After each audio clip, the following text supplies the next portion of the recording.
जय हिंद दोस्तों, नमस्कार। दोस्तों, अगर यदि आप Jharkhand JSSC, CGL, JSSC, Jharkhand police या फिर अभी वर्तमान में जो झारखंड का आपका चौकीदार का जो वैकेंसी निकला हुआ है, अगर यदि आप उसकी तैयारी या फिर उसका फार्म आप भरे हैं तो आप इस वीडियो को अंत तक जरूर देखिएगा। क्योंकि आपको बता दें फ्रेंड्स कि चौकीदार में जो है भौगोलिक स्थिति से संबंधित आपका जो है सिलेबस में दिया हुआ है, तो चौकीदार में भी ये प्रश्न पूछा जाएगा, झारखंड पुलिस में भी पूछा जाएगा, झारखंड उत्पाद सिपाही में पूछा जाएगा, एसएससी, सीजीएल या फिर किसी भी तरह की परीक्षा की आप यदि तैयारी करते हैं तो उसमें ये टॉपिक से परीक्षा में प्रश्न जरूर पूछे जाते हैं। यहाँ पर आपको हम बता दें कि टोटल हम लोग भौगोलिक अवस्थिति से 50 प्रश्न को करेंगे। इस वीडियो में हम लोग 25 प्रश्न को करेंगे, 25 प्रश्न हम लोग अगले वीडियो में करेंगे। तो वीडियो के अंत तक बने रहिएगा, लास्ट तक जरूर देखिएगा, ताकि आपका परीक्षा में यदि प्रश्न पूछा जाए तो आपका छूटे ना, आप उसका सही आंसर करके आ पाएँ। पहला प्रश्न से हम लोग स्टार्ट कर लेते हैं। देखिए, झारखंड का प्रमुख प्राकृतिक भाग जो है वो कौन सा है? तो झारखंड का हमारा जो प्रमुख प्राकृतिक भाग है वो छोटा नागपुर का पठार है। ठीक है, झारखंड का प्रमुख प्राकृतिक भाग छोटा नागपुर का पठार है। सही उत्तर ऑप्शन बी के साथ चला जाएगा। अगला प्रश्न है, निम्नलिखित में से कौन सी झारखंड की प्रमुख भौगोलिक विशेषता नहीं है? देखिए, जहाँ पर भी ऐसा प्रश्न आवे ना, सबसे पहले आपको उसका ऑप्शन का जो है बढ़िया से सही तरीके से पढ़ लेना है, उसके बाद आंसर करने का प्रयास करना है। तो आइए हम लोग देखते हैं कि विशेषता क्या नहीं है। सबसे पहले ऑप्शन को पढ़ना होगा तो ही हम लोग एक को छाट सकते हैं। तो देखिए, इस भाग की भूगर्भिक संरचना जटिल है। ठीक है, उसके बाद ऑप्शन बी में है, इस भाग की स्थलाकृति विषम है। उसके बाद ऑप्शन सी में है, इस क्षेत्र का अधिकतर भाग वनाच्छादित है। या फिर ऑप्शन डी, यह क्षेत्र कृषि के लिए अत्यंत अनुकूल है। और प्रश्न क्या था कि झारखंड की प्रमुख भौगोलिक विशेषता नहीं है, तो इसका सही आंसर क्या हो जाएगा? ऑप्शन डी हो जाएगा। यह क्षेत्र कृषि के लिए अत्यंत अनुकूल है, ये विशेषता इसका नहीं है, बाकी सब सही है। ठीक है, अगला प्रश्न देखिए, झारखंड के अधिकतर भाग की ऊंचाई लगभग कितनी है? तो झारखंड का जो एरिया है वो अधिकतर भाग की ऊंचाई जो है 300 मीटर है। झारखंड का शाब्दिक अर्थ आपको पता होगा। ठीक है, झारखंड मतलब झाड़ी और खंड मतलब प्रदेश। तो झारखंड पहाड़ियों से बना हुआ एक शहर जो है ये झारखंड कहलाया। तो जब पहाड़ी नीचे ढलान वगैरह होगा तो इसकी क्या होगी? ऊंचाई भी लगभग ज़्यादा होगी। तो अधिकतर भाग की ऊंचाई लगभग कितनी है? 300 मीटर है। ठीक है, पारसनाथ की चोटी झारखंड की सबसे ऊंची पहाड़ी है, इसकी ऊंचाई लगभग कितनी है?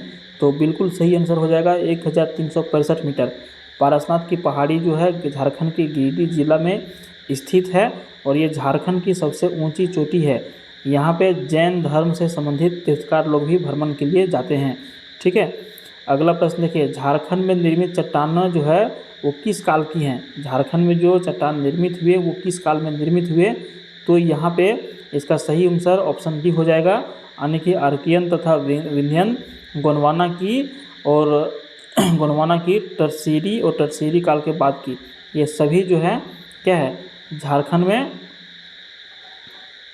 सभी क्या है? झारखंड में निर्मित चट्टानों की काल की हैं। ठीक है, अगला प्रश्न, किस काल में निर्मित परतदार चट्टानों में कोयले के सर्वोत्तम तथा विशाल भंडार हैं?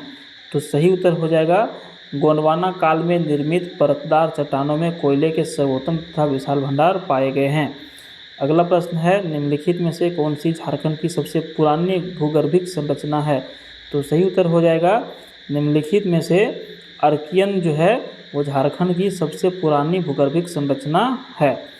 अगला प्रश्न है, विंध्य काल की चट्टानें जो झारखंड के उत्तर पश्चिम भाग में विस्तृत हैं उसमें किसकी प्रधानता है? ठीक है, तो इसका सही उत्तर हो जाएगा उपयुक्त दोनों। जो विंध्य काल की चट्टानें हैं जो झारखंड के उत्तर पश्चिम भाग में विस्तृत हैं, इसमें जो प्रधानता है वो बालू पत्थर की है और चूना पत्थर की है।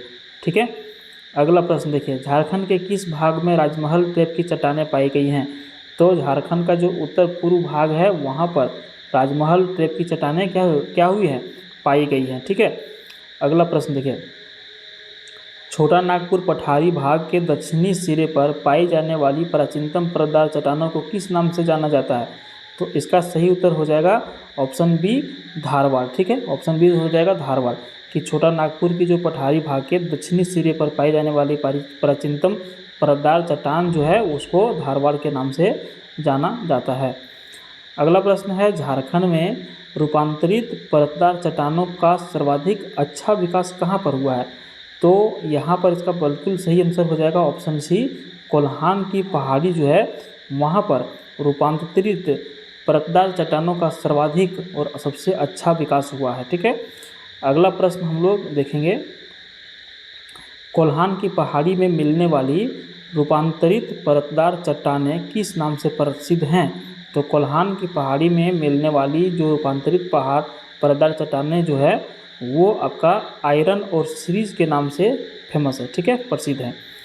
अगला प्रश्न है, झारखंड के चाईबासा क्षेत्र में पाई जाने वाली धारवाड़ या फिर रूपांतरित परतदार चट्टानों में क्या पाया जाता है? तो सही उत्तर हो जाएगा उपयुक्त सभी। अवरकशिष्ट भी पाया जाता है, क्वार्टज भी पाया जाता है और हर्न ब्लेंडशिस्ट भी पाया जाता है। ठीक है, कहाँ पे? चाईबासा क्षेत्र में पाई जाने वाली धारवाड़ रूपांतरित परतदार चट्टानों में क्या पाया जाता है? तो ये सभी कुछ पाए जाते हैं। अगला प्रश्न है, झारखंड के उत्तरी भाग जिसको कोडरमा या फिर हजारीबाग में विस्तृत रूपांतरित परतदार चट्टानों को किस खनिज विशाल पेटी मौजूद हैं? ठीक है, परतदार चट्टानों में किस खनिज की विशाल पेटी मौजूद हैं? तो सही उत्तर हो जाएगा अभ्रक। ठीक है, अभ्रक जो है झारखंड में कोडरमा में सबसे अधिक पाया जाता है और सबसे अच्छे किस्म के अभ्रक पाए जाते हैं।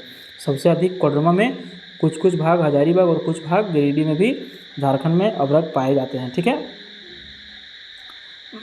अगला प्रश्न है, झारखंड में आग्नेय उद्भव या फिर दलमा ट्रैप की चट्टानें मुख्य रूप से किस जिले में मिलती हैं? ठीक है, तो इसका सही उत्तर हो जाएगा सिंहभूम में। झारखंड में आग्नेय उद्भव और दलमा ट्रैप की जो चट्टानें मिलती है वो सिंहभूम में अधिक मिलती हैं। ठीक है, अगला प्रश्न है, सिंहभूम में आग्नेय शैलों के रूपांतरण में बनी ग्रेनाइट चट्टानों की अधिकता के कारण छोटा नागपुर को किस नाम से जाना जाता है? तो इसको जाना जाता है ग्रेनाइट निस के नाम से। सही उत्तर ऑप्शन ये हो जाएगा। ठीक है, अगला प्रश्न देखिए, निम्नलिखित में से कौन छोटा नागपुर में मिलने वाली आधुनिक युग की चट्टान है? तो छोटा नागपुर में मिलने वाली आधुनिक युग की चट्टान है क्वार्टर श्री। सही उत्तर ऑप्शन डी हो जाएगा। अगला प्रश्न है, राजमहल ट्रैप की चट्टानें निम्नलिखित में से किस जिले में मिलती है? सही उत्तर हो जाएगा उपयुक्त सभी साहेबगंज जिले में, दुमका जिले में और गोड्डा जिले में। और अभी वर्तमान में 2024 में इन सभी जिलों में जो है झारखंड चौकीदार की वैकेंसी निकली हुई है। आप लोग नहीं भरे हैं तो भी कुछ दिन तिथि इसका बचा हुआ है, तो भर लीजिएगा। ठीक है, चलिए, तो इसका भी आंसर आपको समझ में आ गया। अगला प्रश्न है, झारखंड के कितने प्रतिशत भूभाग पर छोटा नागपुर पठार विस्तृत है? तो झारखंड का जितना भूभाग है उसमें से 47.38% पर जो है छोटा नागपुर पठार विस्तृत है, यानी कि फैला हुआ है। अगला प्रश्न है, रांची के पश्चिमी भाग तथा पलामू के दक्षिणी भाग में विस्तृत झारखंड के सबसे ऊंचे क्षेत्र को किस नाम से जाना जाता है? तो इसका सही उत्तर हो जाएगा पाट प्रदेश। ठीक है, पाट लिखा हुआ ना, आपको वहाँ पे पाट मिला गया। ठीक है, पाट मिलेगा। तो रांची के पश्चिमी भाग तथा पलामू के दक्षिणी भाग में विस्तृत झारखंड के सबसे ऊंचे क्षेत्र को पाट प्रदेश के नाम से जाना जाता है। अगला प्रश्न है, समुद्र तल से पाट प्रदेश की ऊंचाई कितनी है? ठीक है, तो समुद्र तल से पाट प्रदेश की जो ऊंचाई है वो 762 मीटर से 1097 मीटर तक है। सही उत्तर ऑप्शन सी के साथ चला जाएगा। अगला प्रश्न है, पाट प्रदेश किस आकार में विस्तृत है? तो ये त्रिभुजाकार आकार में विस्तृत है। सही उत्तर ऑप्शन सी के साथ चला जाएगा। अगला प्रश्न है, पाट प्रदेश का आधार उसके किस भाग में स्थित है? तो सही उत्तर हो जाएगा उत्तरी भाग में स्थित है। और यहाँ पर जो है आज का इस वीडियो में 2 प्रश्न लास्ट है। ठीक है, तो पाट प्रदेश का कुछ हिस्सा अन्य किसी अन्य प्रांत में विस्तृत है। तो सही उत्तर हो जाएगा छत्तीसगढ़। अगला प्रश्न है, पाट प्रदेश के संबंध में निम्नलिखित में से कौन सा कथन सत्य है? तो उपयुक्त सभी।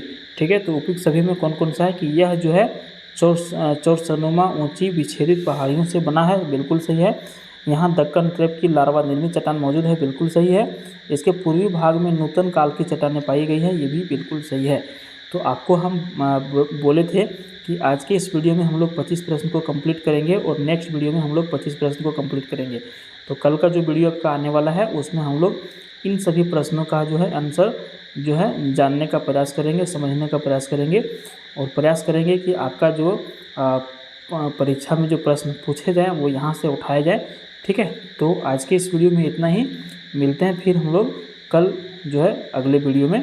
तब तक के लिए बाय। जय हिंद, जय भारत। आप हमारे चैनल को सब्सक्राइब जरूर कर लीजिएगा अगला वीडियो देखने के लिए। Thank you.